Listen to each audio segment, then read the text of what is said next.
अस्सलाम वालेकुम नाज़रीन। इस एपिसोड के आगाज़ में हम देखेंगे कि सलाहुद्दीन अय्यूबी शम्सा से पूछते हैं, आपकी क्या शिकायत है? तो जवाबन शम्सा कहती हैं, मुझे शिकायत आपसे है, मैं आपके फ़ैसले से खुश नहीं हूँ।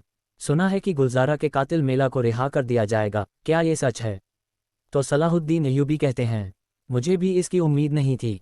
काजी ने ऐसा फ़ैसला सुनाया क्योंकि वो मुजरिम नहीं थी। तो जवाबन शम्सा कहती है, और आपने जुल्म के खिलाफ खामोश रहना बेहतर समझा। तो सलाहुद्दीन अय्यूबी कहते हैं, इंसाफ हमेशा वैसा नहीं होता जैसा हमारा दिल चाहता है। शम्सा, इस शर्त के साथ कि वो मिस्र में दोबारा दाखिल नहीं होगी, उसे आज़ाद किया जाएगा। तो शम्सा कहती है, मैं कानून की नहीं बल्कि अपने ज़मीर की सुनती हूँ। आपने मुझे मायूस किया वज़ीर सलाहुद्दीन। ये कहते ही शम्सा को वो लम्हा याद आता है जब जिंदान में मेला ने उससे कहा था, सलाहुद्दीन के साथ अपनी मोहब्बत का इस्तेमाल करते हुए तुमने मुझे जिंदान में डाल दिया। वो चातलिन था, लेकिन इल्ज़ाम तुमने मुझ पर लगा दिया। तो शम्सा ने कहा था, इनकार मत करो, तुमने ही उसे हमारे ठिकाने का बताया था। तो मेला ने कहा था, अगर तुम ये दावा करती हो तो सबूत सामने रखो। तो शम्सा ने कहा था, एक मुसलमान के भेस में जासूस खुद सबूत है। तुम मिस्र में क्यों हो? जवाब दो। तो मेला ने कहा था, एक और वजह है, ये मेरे और सलाहुद्दीन के बीच की बात है। तो शम्सा ने कहा था, लेकिन सलाहुद्दीन आखिर में जीत गए। तुम्हें वही सज़ा दी जाएगी जिसकी तुम हकदार हो। ये ख्याल आते ही शम्सा कहती है, वज़ीर सलाहुद्दीन, आपने मुझे वाकई मायूस किया। मैं उम्मीद कर रही थी कि जब मैं उसे सज़ा पाते देखूंगी तो शायद मेरा दर्द कम हो जाएगा। तो सलाहुद्दीन अय्यूबी कहते हैं, उसने खुलेआम जुर्म नहीं किया, अदालत ऐसे ही काम करती है। शम्सा, क्या आप मुझसे ये उम्मीद रखती हैं कि मैं बतौर वज़ीर इस्लाम के कानून की नाफरमानी करूं? तो शम्सा कहती है, वो औरत आपको मारने आई थी, लेकिन उसे मौका नहीं मिला। उसने अभी तक हिम्मत नहीं हारी। आप ऐसे इंसान को कैसे छोड़ सकते हैं जो आपके कत्ल की नीयत रखता हो? उधर शाम में सुल्तान कह रहा होता है, किरक की काउंटेस सलाहुद्दीन के पास है, हमें ये मौका होशियारी से इस्तेमाल करना चाहिए। सलाहुद्दीन को खत लिखा जाए और कहा जाए कि काउंटेस मेला को फ़ौरन मेरे पास भेज दे। उसके लिए शाम की अदालत मुकदमा चलाएगी। लंबा जुर्म लंबी तहकीकात का तकाजा करता है। अदालत के फैसले से हम किरक को एक तरफ कर देंगे। जबकि इधर शम्सा कहती है, अगर जुल्म को बरकरार रखना ही था तो हमने दरगाह और शहवार से निजात क्यों हासिल की?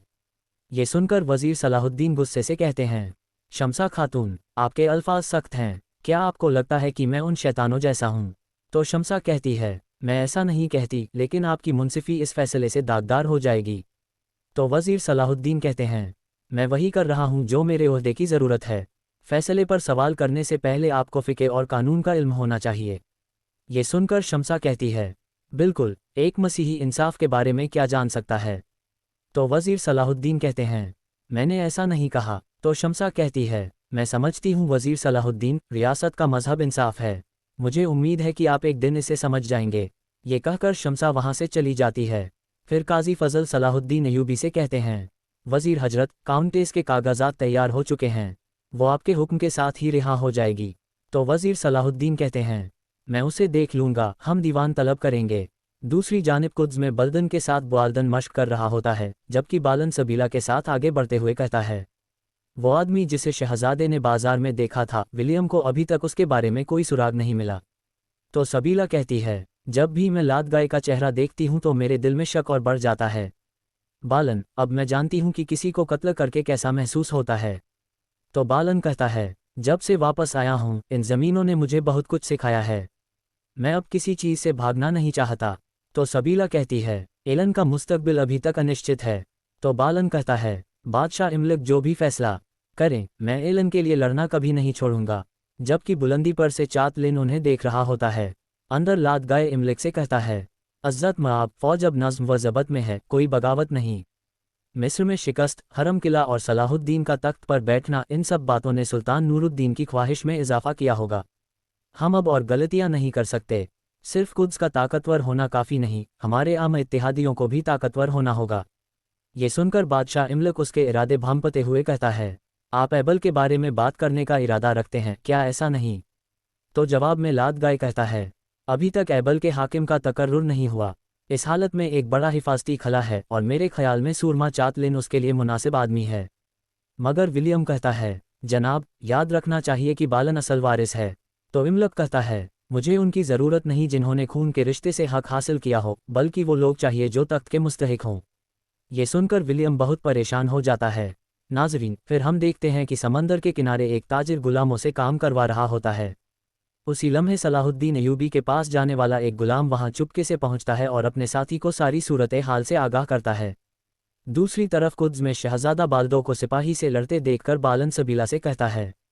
ऐसा लगता है कि शहजादा बाल्दो भी लड़ाई से गुरेज नहीं करता।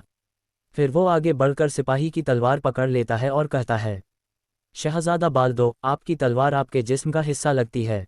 तो बाल्दो पूछता है, मैं ये कैसे कर सकता हूँ? तो बालन कहता है, ये भूल जाओ कि तुमने तलवार पकड़ी हुई है। तलवार तुम्हारे जिस्म का हिस्सा होनी चाहिए। उसी वक्त चातलिन आ जाता है और कहता है, मेरे ख्याल में आपको तलवार की ट्रेनिंग के लिए एक असली सूरमा की ज़रूरत है। ये कहते ही वो अपनी तलवार खींच लेता है। तो बालन कहता है, आप आखिरी शख्स हैं जो बहादुरी के उसूलों पर बात कर रहे हैं। तो चातलिन कहता है, क्या ये वही शख्स कह रहा है जो मुसलमानों से दूर नहीं रह सकता? शहजादे, पहला उसूल ये है कि दुश्मन की आंखों में देखो और वहां तुम्हें डर नजर आना चाहिए, जैसे अब मुझे तुम्हारी आंखों में डर नजर आ रहा है। ये कहते ही वो बालन पर हमला कर देता है। बालन पीछे हट जाता है, मगर चातलिन दोबारा हमला करता है। उधर समंदर के किनारे ताजिर का एक आदमी आकर कहता है, जनाब, एक गुलाम ने वजीर के पास जाकर आपकी शिकायत की है। ये सुनकर ताजिर गुस्से से कहता है, वहां जाने का उसे रास्ता कैसे मिला? उनमें से कौन गया था? फिर चिल्लाकर कहता है, रुक जाओ, सब एक सफ में खड़े हो जाओ। शिकायत करने वाला गुलाम बहुत परेशान हो जाता है। ताजिर कोड़ा लहराते हुए कहता है, कौन था? महल में कौन गया था? तुम होते कौन हो शिकायत करने वाले? मगर सब गुलाम खामोश रहते हैं। ये देखकर ताजिर एक गुलाम पर टूट पड़ता है और उसे कोड़े मारने लगता है। दूसरी तरफ कुद्स में लड़ते हुए चातलिन बालन से कहता है, हो सकता है मैं काहिरा में अधूरा रह जाने वाला काम यहाँ पूरा कर लूँ। तो बालन कहता है, ये तुम्हारे लिए मुश्किल होगा, क्योंकि यहाँ छिपने के लिए कोई औरत नहीं है। ये कहते ही वो चातलिन पर हमला करता है। दोनों की तलवारें एक दूसरे की गर्दन तक पहुंच जाती हैं कि उसी दौरान लात गाय आकर कहता है, बस बहुत हो गया, तुम शहजादे की इस तरह बेइज्जती कैसे कर सकते हो? दोनों पीछे हट जाते हैं। चातलिन कहता है, मैं अपने शहजादे को दिखा रहा था कि असल लड़ाई कैसे लड़ी जाती है। तो लात गाय कहता है, अब लड़ने की कोई वजह नहीं, क्योंकि अब से एलन तुम्हारा है। ये सुनकर बालन को शदीद गुस्सा आता है। लात गाय आगे कहता है, एलन चातलिन को देने का फैसला बादशाह का है। ये सुनकर चातलिन खुश होकर कहता है, लात गाय, फिर हमें जश्न मनाना चाहिए। ये कहकर वो लात गाय के साथ चला जाता है। बालन को गुस्से में देखकर सबीला आती है और कहती है, खुदा के लिए कोई गलत कदम मत उठाना। मगर बालन वहां से आगे बढ़ जाता है। उधर काहिरा में सलाहुद्दीन अय्यूबी जिंदान में मेला के पास आते हैं और कहते हैं, मुझे उम्मीद है कि आप ये नहीं सोचेंगी कि मिस्र का वजीर एक बेसहारा औरत को जिंदान में कत्ल करेगा। तो मेला कहती है, क्या होगा अगर वो औरत वजीर को कत्ल कर दे? तुम यहाँ क्यों आए हो? तो सलाहुद्दीन अय्यूबी कहते हैं, क्या अदालत का फैसला आपको नहीं सुनाया गया? इस शर्त पर रिहा किया जाएगा कि आप दोबारा कभी मिस्र की सरजमीन पर कदम नहीं रखेंगी। फिर सलाहुद्दीन अय्यूबी गुलामों की शिकायत सुनते हैं। काजी फजल कहते हैं, एक अहम मसला है, गुलाम ने जो कहा वो सच था। गुलामों की तरफ से खबरें अच्छी नहीं हैं। ये सुनते ही सलाहुद्दीन फौरन वहां से चले जाते हैं। उधर कुद्स में बालन गुस्से से बादशाह के कमरे की तरफ बढ़ता है। विलियम उसे रोकने की कोशिश करता है और कहता है, मैं तुम्हारा गुस्सा समझता हूँ, लेकिन सब्र करो। तुम्हारे पास पहले ही कई दुश्मन हैं, क्या तुम बादशाह की भी मुखालिफत करोगे? तो बालन कहता है, ये वक्त सब्र का नहीं, हिसाब लेने का है। विलियम उसे फिर रोकता है, मगर बेसूद। बालन आगे बढ़ जाता है। वो बादशाह के कमरे में दाखिल होकर बुलंद आवाज में कहता है, बादशाह इमलक। इमलक कहता है, मैं देख सकता हूं कि तुमने एलन के बारे में मेरा फैसला सुन लिया है, लेकिन समझ नहीं आता कि तुम मेरे सामने क्यों खड़े हो। तो बालन कहता है, मैं आपको बताने आया हूं कि मैं आपके फैसले को तस्लीम नहीं करता। ये सुनकर इमलक गुस्से में आ जाता है। नाजरीन, इसके साथ ही ये एपिसोड खत्म होता है। मिलते हैं बहुत जल्द अगले एपिसोड के साथ। वीडियो को लाइक करें और जिन दोस्तों ने अभी तक चैनल सब्सक्राइब नहीं किया वो जल्दी से सब्सक्राइब कर लें और बेल आइकन को भी दबाएं ताकि आने वाले एपिसोड्स आपको आसानी से मिल सकें। दुआओं में याद रखें। अल्लाह हाफिज़।